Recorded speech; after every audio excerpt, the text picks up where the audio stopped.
Thanks for joining us for the 17th installment of the New Jersey Self-Advocacy Project's Stay Healthy at Home webinar series. My name is Ashley Ritchey, and I am the director of the New Jersey Self-Advocacy Project, which is a division-funded program of the ARC of New Jersey. My team and I support a statewide network of individual self-advocates as well as self-advocacy groups. And we provide comprehensive training and resources to New Jersey self-advocates, direct support professionals, and agency personnel. So during everything that's going on, we are still here for you. New Jersey Self-Advocacy Project created this webinar series to stay connected with folks during the now lifted stay-at-home order. And so we created the Stay Healthy at Home series to really remain connected with self-advocate staff and family members during this time. We provide educational opportunities as well as outlets for social engagement, advocacy, and just some really fun stuff. So we've got our brain games going on Thursdays, free, open to anybody who'd like to try a different game each week and connect in that way. We also have our self-advocacy meetings happening throughout the month. So if you're interested, just check out the New Jersey Self-Advocacy Project social media accounts or website. All of the information is there. And our Healthy Lifestyles Project is a specific program designed to teach students and adults with intellectual and developmental disabilities about all aspects of health and wellness. So we are still presenting virtual trainings to self-advocates and staff statewide. So if you're interested in scheduling a training, just check out the Healthy Lifestyles Project website or email us directly, or you can even put that request in the questions box, which we will be using today to gather feedback and information throughout the webinar.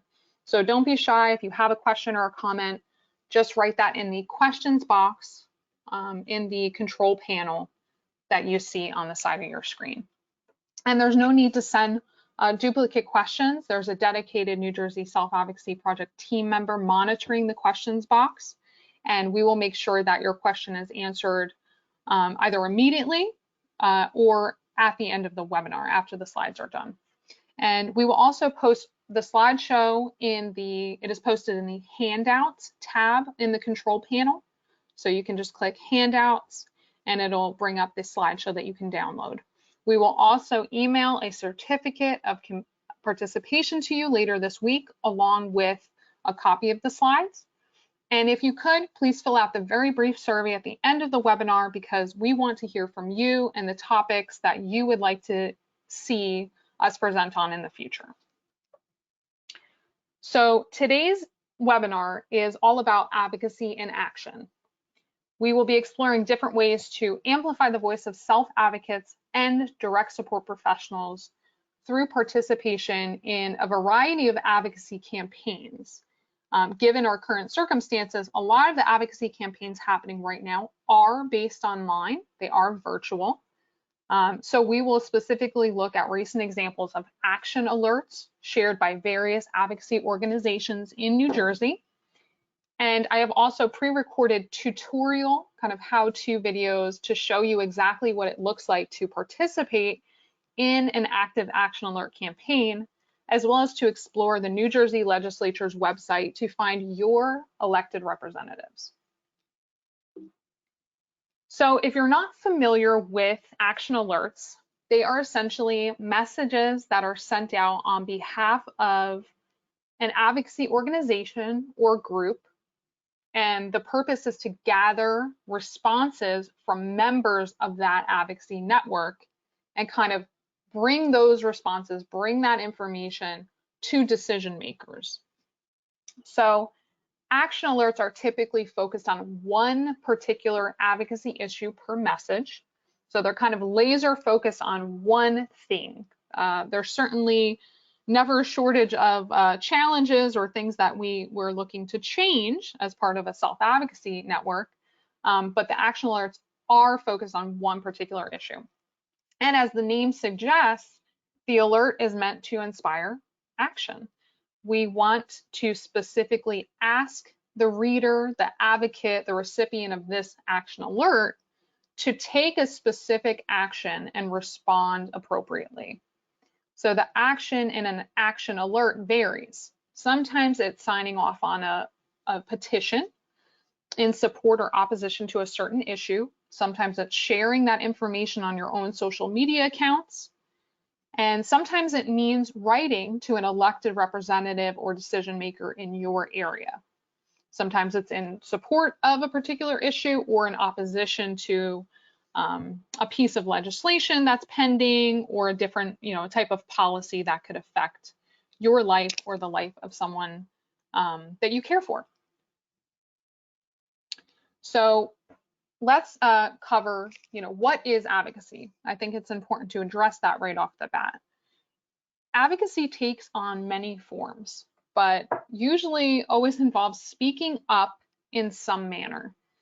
Again, this can be done in a variety of ways, some of which I just discussed, but it doesn't always involve using your voice, your physical voice. Sometimes it's digital, sometimes it's an email, sometimes it's even a text message.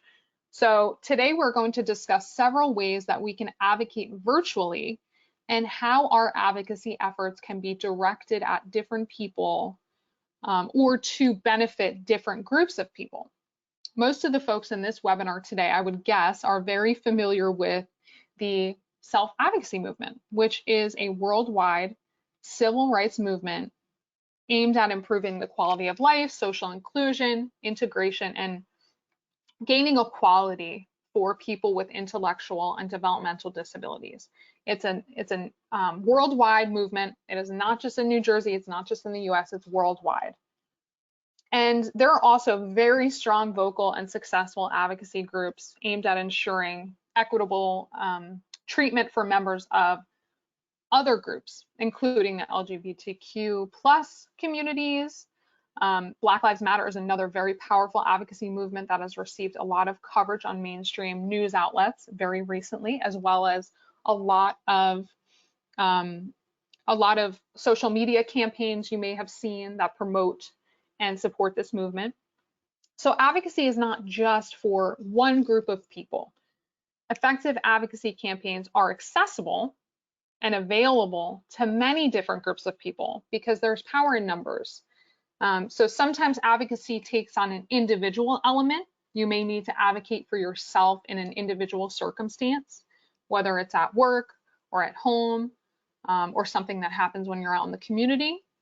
But self-advocacy as a movement is also advocating on behalf of a whole larger group of people.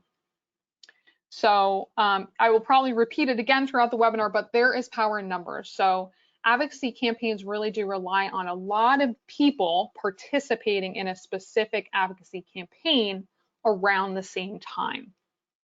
So we know what advocacy is. Now I'm really curious if anybody on this webinar has participated in an online advocacy campaign.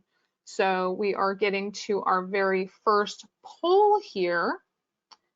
And I can't use my mouse. Frankie, would you be able to launch the poll for me?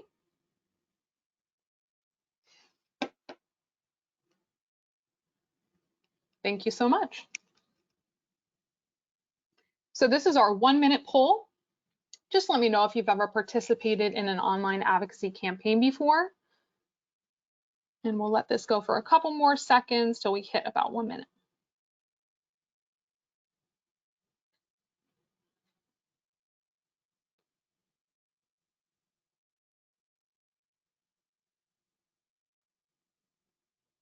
Just a couple more seconds. We're about halfway through. So just let me know if you are familiar with any online advocacy campaigns and you've participated, just hit yes. If not, no. And if you're not sure, that's okay too.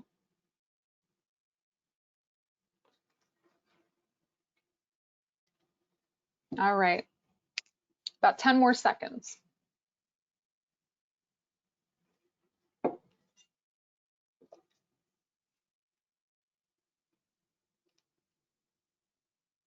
All right, let's close the poll and publish those results. I like everyone to see kind of where we're at. So just to get a baseline of the folks that are on this call today, 28% have participated in an online advocacy campaign, which is great. I'm happy to hear that. 68% of folks reported that they have not participated in a campaign before, and 5% weren't sure. So I'm hoping to, when we move on to our next slide here, I'd like to address kind of how we can advocate. So this might help to clear up any uncertainty about whether or not you have participated in a campaign. So campaign advocacy campaigns can take on many different forms, and participation can look different as well. Sometimes it's signing an online petition. So you may have seen these circulating before.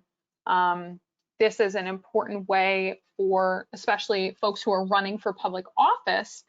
They also have to have people sign off in support of their campaign. Writing an email to a state or federal representative is another way to advocate.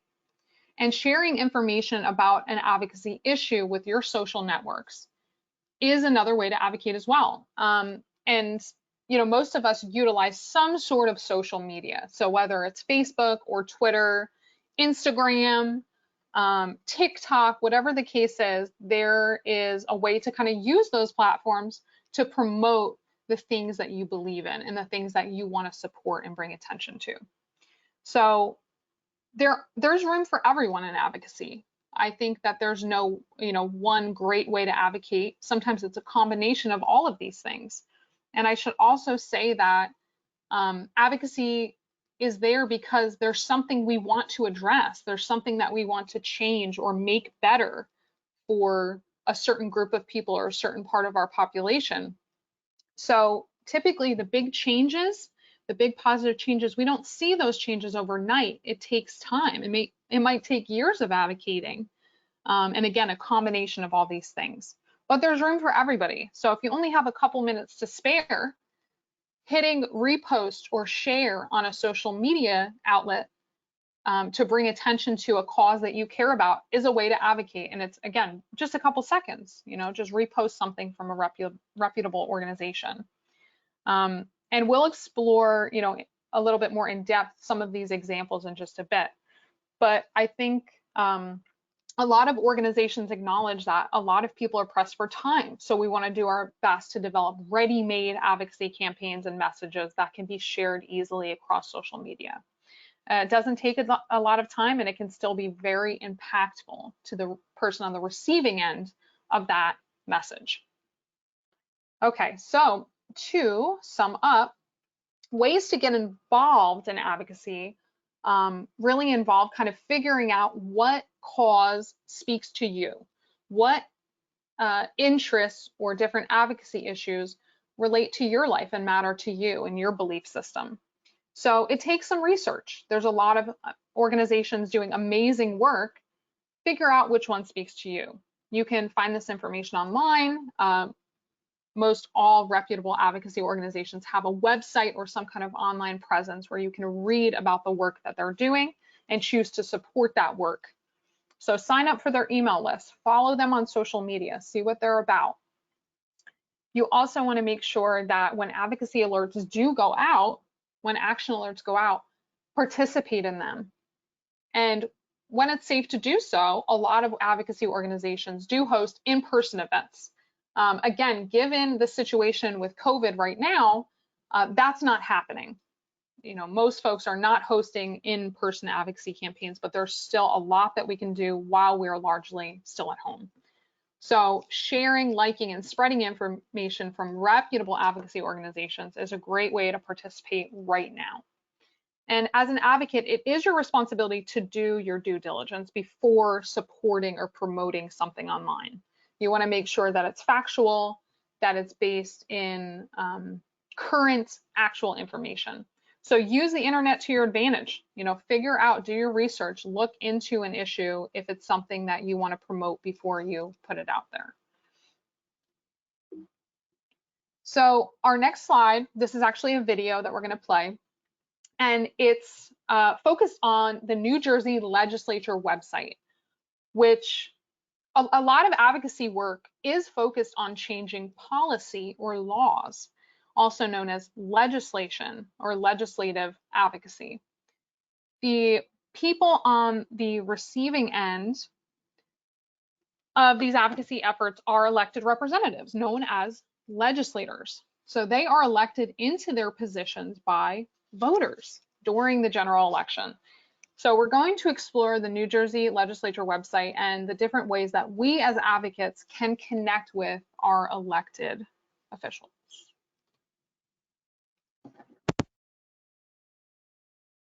Website that is part of the New Jersey Legislature homepage. It is a legitimate site run by the state of New Jersey, and it is a way to find out who the legislators in your area are, as well as different ways to connect with them or reach out to them. So the website offers a couple different options for this. The first is finding your legislator by their name. So if that is not something that you know, there are other ways to figure out who your representatives are. But this is just an alphabetical list of all of the different senators and assembly members throughout New Jersey.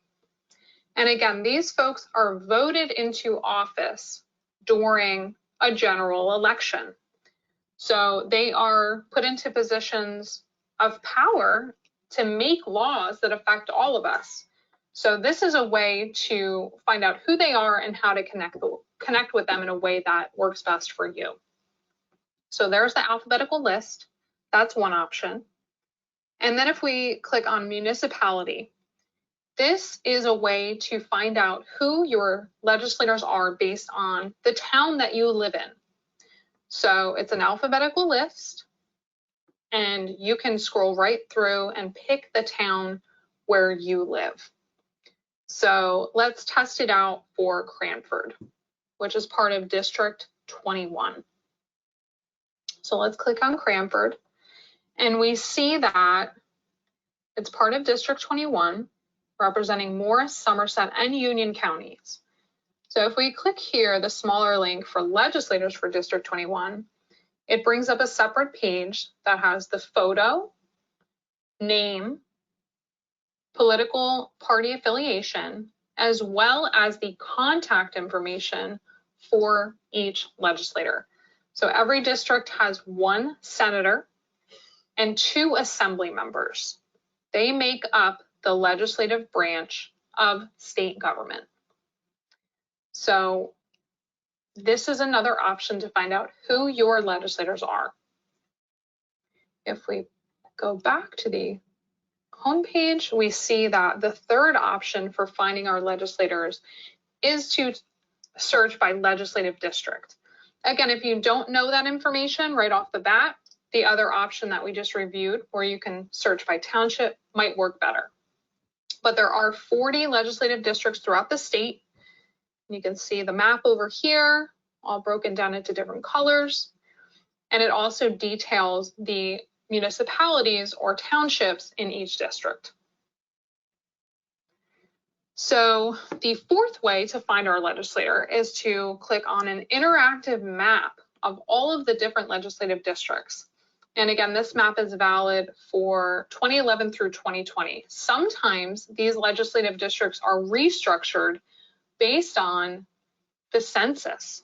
So again, another critically important reason to fill out your census, because this can have a major impact on legislative districts.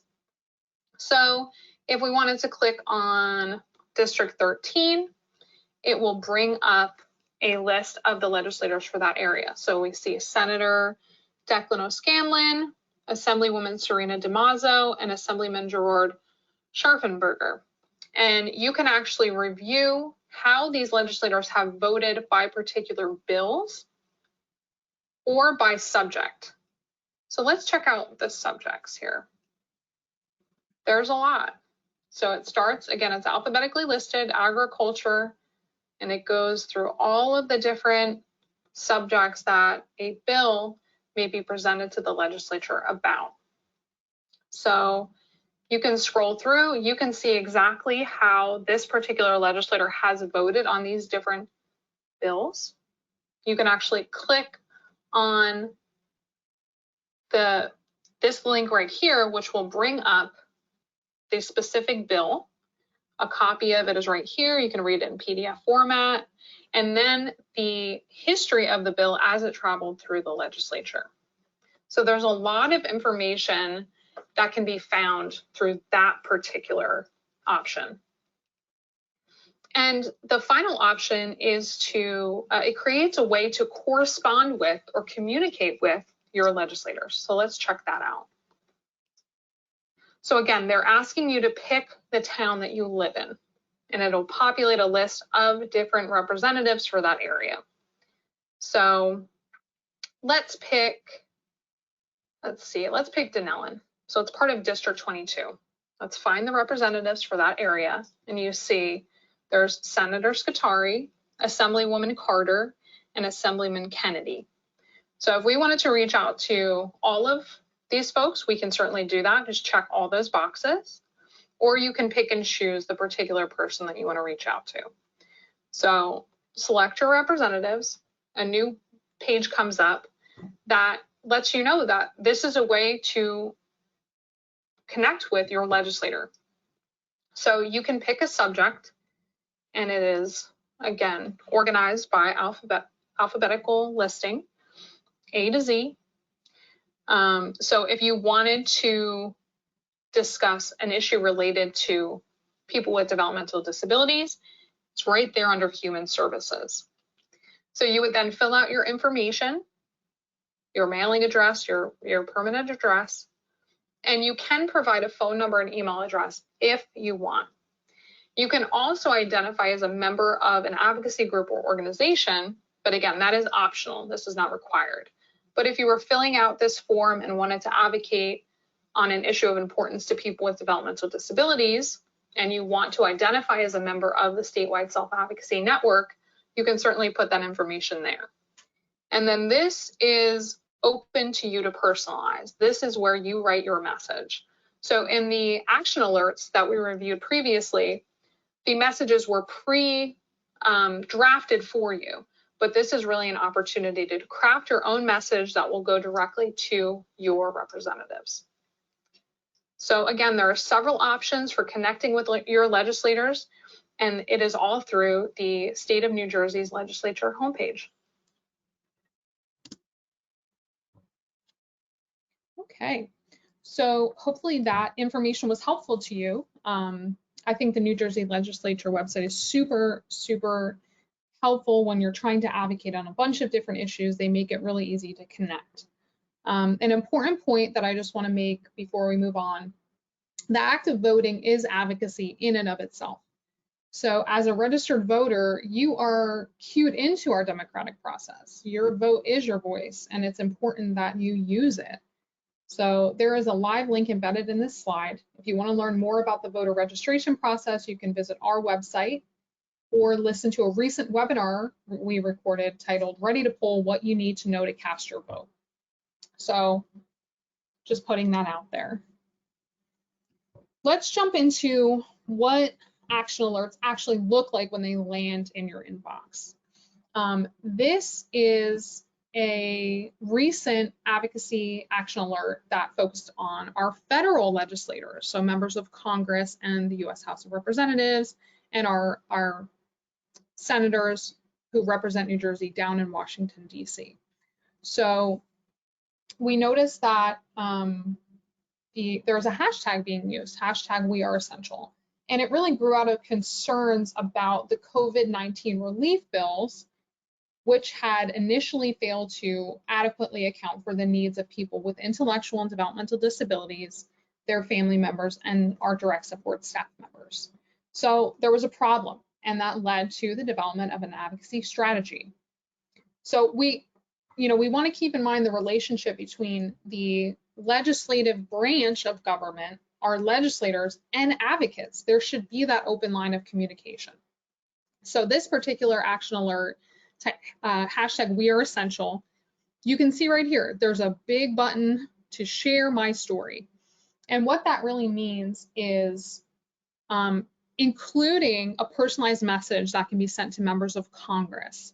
So the ARC of New Jersey shared this information with members of our network. And again, power in numbers. We wanted to gather personalized messages that would be sent directly to legislators. So we'll move on to the next slide, which again is a still of an action alert regarding protecting Medicaid, which of course is vitally important to people with intellectual and developmental disabilities. Here in New Jersey, you must be Medicaid eligible in order to receive state services, including residential services and supports. So details matter. We know that people are pressed for time, so we want the receiver of this message to know what we want from them right off the bat. Okay, so in the email header, you'll see, even before you open the message, Protect Medicaid is right there. It's sent clearly from the ARC of New Jersey. There's no ambiguity. The sender is clearly identified.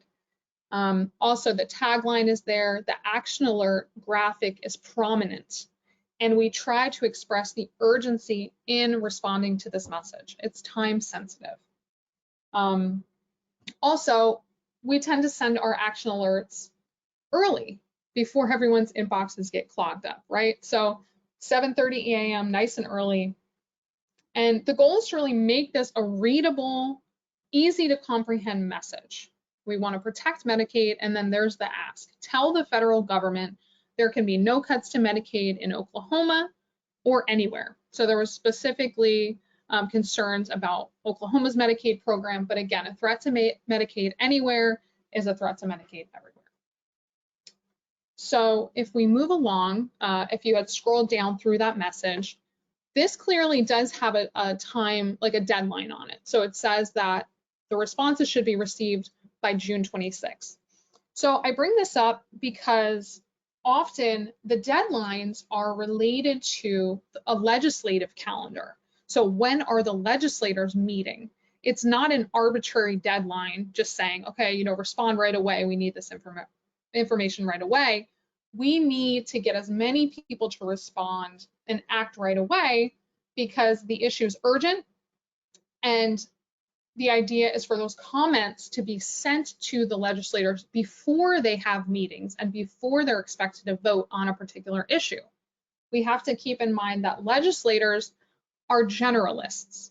They can't be experts on all subject matter. So it is our role as advocates to educate our representatives about things that we need.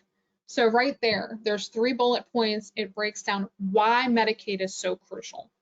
And if an advocate who received this message had clicked here to take action, it would populate a new website where the person can personalize a message to their representatives.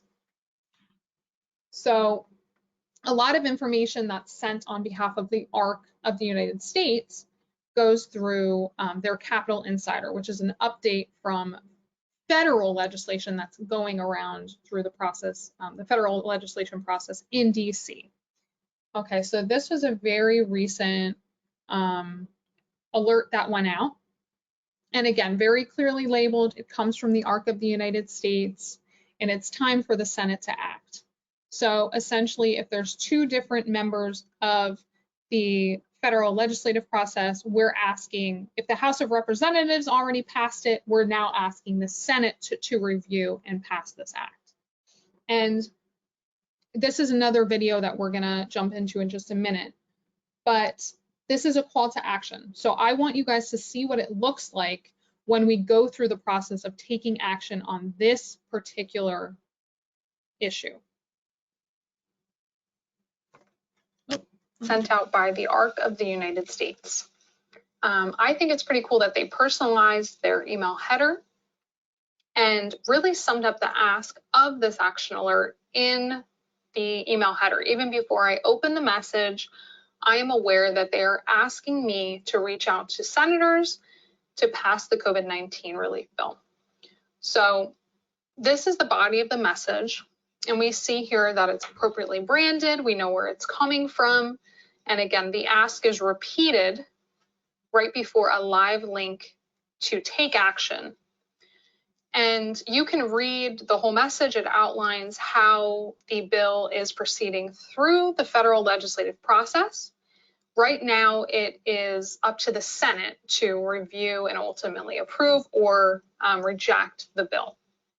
So they outline the information that we're asking for. We want senators to include people with disabilities, their caregivers, and direct support professionals in this bill. So that would mean funding for Medicaid home and community-based services, personal protective gear for direct support professionals, as well as paid leave for caregivers, and ensuring that people with disabilities are able to receive any economic impact payments that may be included in the next bill. So if we go back up and check out that live link, let's see what it looks like to take action on this particular advocacy initiative. So we see here, the information has actually been auto-filled. So talk about easy. This is super convenient. All of my information that I shared with the ARC-US when I signed up to receive their action alerts is auto-filled here. Again, the information in the email is copied here, so very well outlined. It's clear what we are being asked to do. And because I shared my contact information with them, the ARC-US actually populated the legislators, the federal representatives who cover the North Brunswick area. So our state senators are Cory Booker and Senator Robert Menendez. So Senators Booker and Menendez are representing New Jersey in Washington, D.C. So, and I think it's cool, you get to see who these folks are. You can get a visual on that. You can then do research on our representatives later, but it's all here. So this is actually a message that is created on your behalf. So this can be edited. You can remove things that, you know, if you want to add other information and really personalize the message, this is available to you. So you can actively write in here. You can say whatever you'd like. And just know that the recipients, Senators Booker and Menendez, will get this message. And in times like this, it's really power in numbers. We want to make sure that we're sharing this information with people that are part of our networks. So there is links to share this information with your Twitter followers and Facebook friends. So it's all here. You have an opportunity to weigh in on this piece of legislation. And you also have the option to continue to receive advocacy alerts from the ARC and affiliated chapters. And if you don't want that, you can just uncheck these boxes, that's fine. So when you hit send email, there you go. There's a nice little thank you for emailing your legislators. You can also just copy and paste this on your Twitter feed if that's something that you want to share. And it will be automatically tweeted to Senator Booker and Senator Menendez. And if we go back up here and see what it looks like to click on the phone call icon, they'll set it up so that you will get a call from this number. They'll share talking points with you. You will then be connected to Senator Booker or Senator Menendez, and then you can tell your talking points to your legislators. So this is just another way to advocate. If you don't want to send the email, if you don't want to tweet, that's okay. This is another option. Okay, so I hope that was helpful, kind of just going through exactly what it looks like when you take that action to advocate. So the ARC-US makes it really, really easy. There's a couple different options for participating. Some of them may take a little bit longer, some may be just a couple seconds, but in either case, legislators really are responsible for, their staff members are really responsible for gathering all that input about a particular issue and counting the numbers. It really is about counting the support or opposition to a particular advocacy issue. So we want to, you know, as with anything else, I think practice makes perfect. So when we're looking at the phone option, when we're given those talking points, we can always take time to practice those before we get on the call with the legislative office or the aide of the legislator. And always be sure to be polite to the person who's answering that call, even if it's something where a particular legislator does not support what we support. We still want to be respectful, polite, and clear about why we are calling. So you can use a template, write down talking points, whatever you need to do to make sure you're prepared to speak out and advocate. So I just wanted to take the full message that was kind of pre-written and included in that template, and it's copied here. So you'll see it's clearly outlined based on, it starts with who you are. You always want to introduce yourself. You always want to identify yourself. And when you're writing to legislators, the term constituent is really important. That means you are someone, you are a voter and a resident living in a legislative district that they represent. So again, when I signed up for the ARC of the United States emails, I put in the office address and the office zip code, and that then populates who the representatives are for that particular area, which is North Brunswick or Middlesex County. Again, the ask is very clear. We want them to include people with disabilities, family members, caregivers, and direct support professionals in coronavirus relief legislation. So there was a vote that happened just yesterday, and advocacy will be ongoing. So but the ask is very, very clear. And then we also want to educate the person who's receiving this message. Why is this issue important to us? Why do we care? And clearly, it's to keep folks in the communities, in their homes, and receiving the supports and services they were receiving prior to COVID. So again, this is kind of just a more detailed account of the information included in that box on the left side. So I also want to just talk a little bit more about our ask. That basically means, what we want from the person who's receiving our message. A clear, concise ask. So it's direct, it's pointed. It also is important to, as much as we possibly can, personalize our outreach. We don't have to get super, super, super personal, of course, but why does this matter to you? Why is it important to make sure that folks receive home and community-based supports? If you're a person who does receive Medicaid funded supports, what does that mean to you? It might mean you get to live in the house you want to live in an area that you love, and receive the support of wonderful professional support staff, and all the things that come along with that. And if you're a direct support professional, talk about what it means to be able to feel safe and healthy at work and to have personal protective equipment. Again, the message is kind of formulated already. It's a template, and it's good because if you don't want to personalize it and you just want to participate, it's all there. You just need to click send email or tweet or, make the phone call. But if you can personalize it, always do that. Always try to build that in there. So really the ask needs to be clear. It needs to be concerted. It needs to be something that the whole organization is kind of behind. And as much as possible, just clue in your legislator, your representative, about why you particularly really care about this issue. So here's another example of an action alert that actually originated within another advocacy organization here in New Jersey. That is the Coalition for a DSP Living Wage. DSP stands for Direct Support Professional.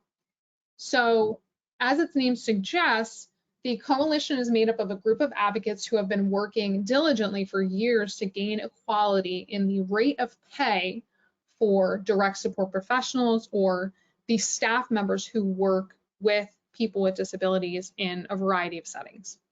So as you will see, this message is really trying to convey a sense of urgency. Again, we're saying time sensitive. This is for immediate action. This is not just a nice to know informational email. It has a clear and specific ask, which we're going to look at in just a moment. And it also clearly is trying to convey that urgency again. So what we really want is for legislators to make sure that funding for wages for DSPs is included in the fiscal year 2021 budget. So the state kind of runs on a budget that begins on July 1st and then runs through June 30th of the following year. So it's not a calendar year budget like January 1st to December 31st. It's kind of a mid-year budget, fiscal year. So this is the message that if you scroll through that action alert email, this is what you would see. So it was sent out on July 15th. It explains what we are asking, what we need from the legislators, and it's really to make sure that our direct support professionals receive an appropriate wage increase, and that money, which was $21 million with a $21 million federal match, so $42 million total, was proposed to be included in the budget. We want to keep it there. Okay, so that's the ask. It also, if we scrolled a little bit further, you see that the email Governor Murphy, that's a live link, so it provides an email contact for Governor Murphy, as well as phone and email contact for Senate President Steve Sweeney, Assembly Chair Craig Coughlin, Senate Budget Chair Paul Sarlo, and Assembly Budget Chair Eliana Pintor-Marin. So there's no guesswork here. Just need to know information and live links to facilitate communication and between the advocate and the decision maker. And again, all of these folks that I just mentioned, the senators and assembly members in New Jersey, are responsible for coming to an agreement on the state budget. So we don't just focus on the governor, we don't just focus on the senators in New Jersey or the assembly members. It's a concerted effort across those different decision makers. And I think the DSP coalition did a nice job breaking it down of why it's important and facilitating that communication. So let's look at another action alert that recently came out from the New Jersey Citizen Action, which is a grassroots organization fighting for social, racial, and economic justice. This email came to my inbox just yesterday, and it was regarding an upcoming virtual event focused on affordable housing. So New Jersey Citizen Action partnered with other advocacy organizations, including Fair Share Housing Center and Salvation and Social Justice, to host this event. So tomorrow at 6 p.m., this is an opportunity for advocates to learn more about and show support for affordable housing legislation in 3 major cities in New Jersey. So again, like I said before, advocacy is not just for one group of people. And sometimes it's events like this, virtual events, where you learn a little bit more and you kind of boost your advocacy skills and your knowledge about a particular issue. So it's not all petitioning, it's not all responding to action alerts. Sometimes it's sitting there and listening and hearing from the experts in a particular field on a particular advocacy issue. And I also think it's very clearly outlined what this is for, what the goal of the event is, and the ask, which is to show support for affordable housing. Also, affordable housing is certainly an issue that impacts members of the self-advocacy community, as well as other groups throughout the state and nation. Housing is a huge, huge issue. But again, it was a very concise message, very clear, very easy to read, and accessible. So I wanted to just highlight how this can be done. So moving on to our pre-COVID annual advocacy events here in New Jersey. These are advocacy events that the New Jersey Self-Advocacy Project team and New Jersey Statewide Self-Advocacy Network have partnered to present and host throughout the state. So effective advocacy groups really know that it's best to create a variety of ways to get involved. It's not all lobbying or rallies. It's certainly not limited to in-person events, but you know, in the past, when it was safe to do so, we certainly did have in-person events. So let's take a look at some of them. Arguably, one of my favorite events of the whole year was our annual awareness event for the ADA, or the Americans with Disabilities Act, which just turned 30 years old on Sunday, July 26th. So we began hosting this event back in 2012, and the goal was really to spread information about the ADA with members of the general public, because advocacy organizations need to keep in mind that speaking to your membership and speaking to your network is really important. Everybody needs to be on the same page. Everybody needs to stay up to date on different things that are going on legislatively, but it's also important to reach out and educate members of the general public about things that impact our membership. It makes a huge difference in terms of acceptance and inclusion. This kind of exposure is really, really important. And that was definitely one of the main goals of the ADA event on Point Pleasant Beach Boardwalk. Self-advocates were at the forefront, meeting and greeting members of the general public, camp groups, beachgoers, and our message is clear, right? We want to promote the ADA. We want to talk about self-advocacy. We want to get rid of that R word. So information about person first language was on hand, as well as information about the ADA and its impact on people with disabilities, as well as members of the general public, were shared. We certainly use different tactics to get people involved and kind of galvanize people to participate in the event.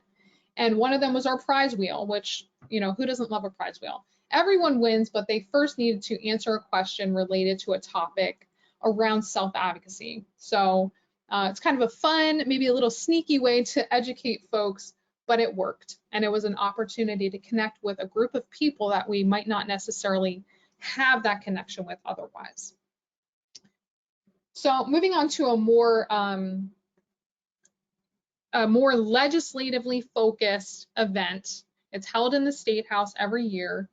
And I should say we were not able to host the ADA event this year or our Developmental Disabilities Awareness Month event at the State House due to COVID, but alternate advocacy campaigns did happen online and continue to happen online for our Thanks to the ADA campaign.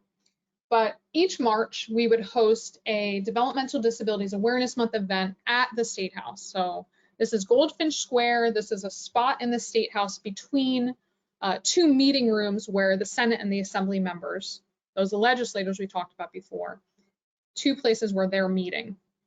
So advocates were on hand to meet and greet legislators and to really just let them know it's Developmental Disabilities Awareness Month. Get aware, learn about person first language, learn about the issues of importance to members of the self-advocacy community. So it's not lobbying, because we're not pushing a specific legislative agenda or a policy. It's overall awareness, outreach, and acceptance. And also, it's always exciting to see who stops by. This is a photo with Commissioner Carol Johnson, who is the head of the Department of Human Services. So Commissioner Johnson and her staff oversee the Division of Developmental Disabilities, as well as a variety of programs for folks with mental illness, aging, substance use, a whole bunch of different programs. So Commissioner Johnson did come by to present the Governor's Proclamation in celebration of Developmental Disabilities Awareness Month. So Commissioner Johnson presented the proclamation and read it aloud and really spoke with self-advocates and learned, what their policy priorities were for that coming year. What did they want to focus on? What are their advocacy priorities? So it's always exciting to see. And it's, again, really an opportunity for advocates to directly meet with legislators that, on a day-to-day basis, you're not having that one-on-one. But this certainly allows that. So on the upper left-hand corner, again, we have Commissioner Johnson meeting with an advocate from Camden County. And in the lower right-hand corner, we have Assemblyman Pataling and Assemblywoman Downey. They represent the Monmouth County area.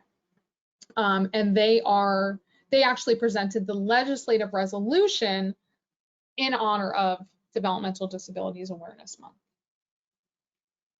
So if we move along to budget hearings, again, this is from March of last year, pre-COVID, where a lot of different people are in a a small space together, but as you'll see, a self-advocate from Mercer County is seated in the forefront, and he's delivering testimony.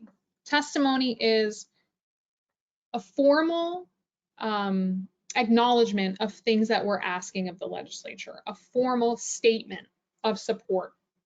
So this particular advocate was advocating on behalf of the state budget and making sure that the legislators included the needs of people with disabilities in the budget. And if you look in the back, the folks seated in the back are from different advocacy organizations. So anybody can sign up for these public hearings, but there's only so much money to go around. So it is important to be very direct about the type of support that we want. And as you'll see, there's a stoplight there. Everybody gets 3 minutes to speak. So it's equitable in that way, in that a whole bunch of advocates can show up, but everybody gets the same amount of time to address the legislature.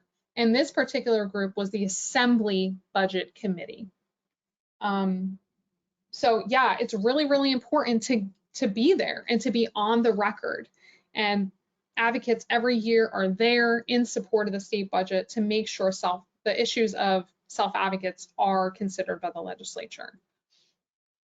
And if we look at a more passive advocacy campaign, often there are letter writing campaigns. So this particular campaign happened in November of last year, around right before Thanksgiving. So we tried to tie in the gratitude, the thankfulness of that holiday with our gratitude for our direct support professionals. So we gathered hundreds of letters supporting funding for DSP wages in the state budget. It's never too early to start thinking about the state budget. Typically the hearings happen in the spring, but it's okay to get a jump on that. So advocates were able to personalize the message or just sign off and let the governor know that they supported this particular campaign. So again, there's room for everybody. This only takes a couple seconds, but there's power in numbers. So we've done advocacy campaigns in the past, focus on letter writing to specific legislators. This one is for Governor Murphy, but there have been others focused on members of the Assembly or the Senate in New Jersey. So we're always grateful to get the support. It really does count. And just moving on to a specific committee that was held in January. The Senate President convened a Senate Select Committee to basically research and learn about issues within a particular subject area. So this one was all about New Jersey transit. And again, we have to keep in mind legislators are generalists. They cannot be experts in everything. It's part of our role is to educate and provide that personal perspective. So since this was a special hearing or a way for members of the legislature to learn about the experiences of advocates who are also NJ Transit users or riders, it wasn't open to the public. It was invitation only. So members of the New Jersey Statewide Self-Advocacy Network were present and provided testimony, again, a written statement about this issue. And this is really what a committee room in the State House looks like. The people who are speaking are sitting there up at the table, and then the legislators are typically toward the front of the room, expected to listen and address the people who are speaking at that time. And again, there's usually a stoplight or some kind of timer, so everybody gets an equitable amount of time. And it's really, really important, like anything else, to practice and prepare talking points. The legislators don't necessarily want you to submit a 3-page testimony and then read that 3-page testimony, your formal comments. They want to hear from you. So part of what the Self-Advocacy Project does is work with people in advance to prepare. What do you want to say in your own words? And it always seems to flow a little bit better when you practice and you go over what you want to say. So it's very quick. It's usually about 3 minutes and it really flies, but it can be incredibly impactful and a great way for legislators to hear directly from members of a particular advocacy group.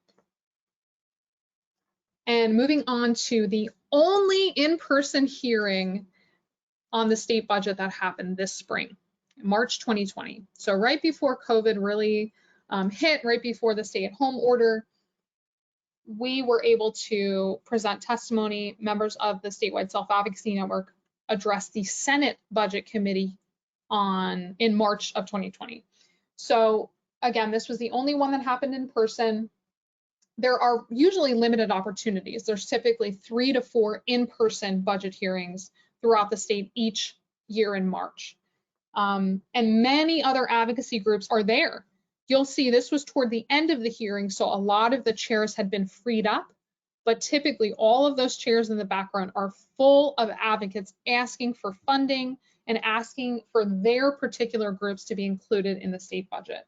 So there's a lot of competition. And again, it's important to get your message right, deliver it in a strong way, and to really be, have conviction about what you're asking for. So again, it's a great way to speak directly to legislators. And just kind of in, summing up, what we're really trying to focus on here is that advocacy is not always nice and neat.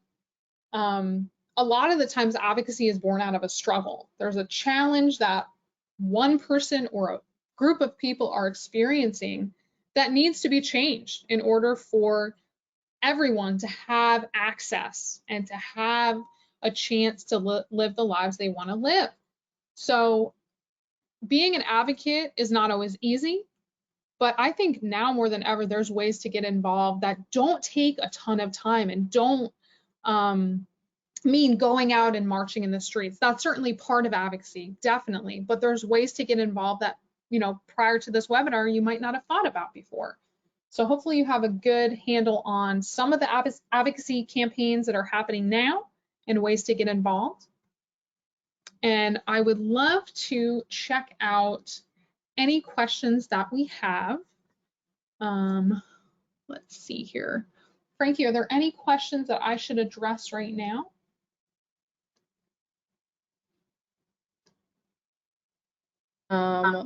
The questions we have are all Julia's. Okay.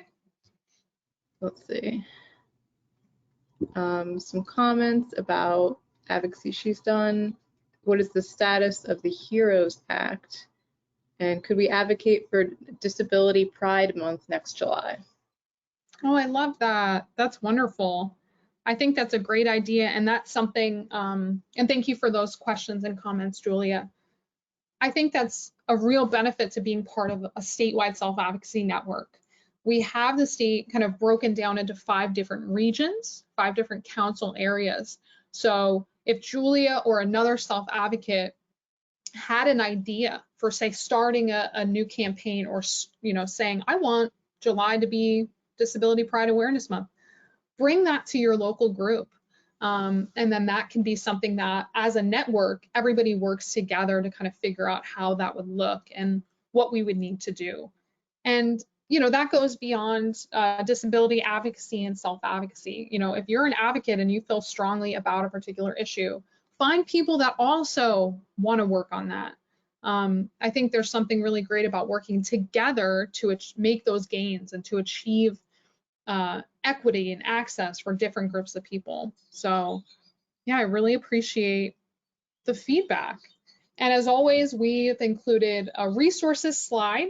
So the last slide in this slide set is resources that we discussed today. So feel free to check that out.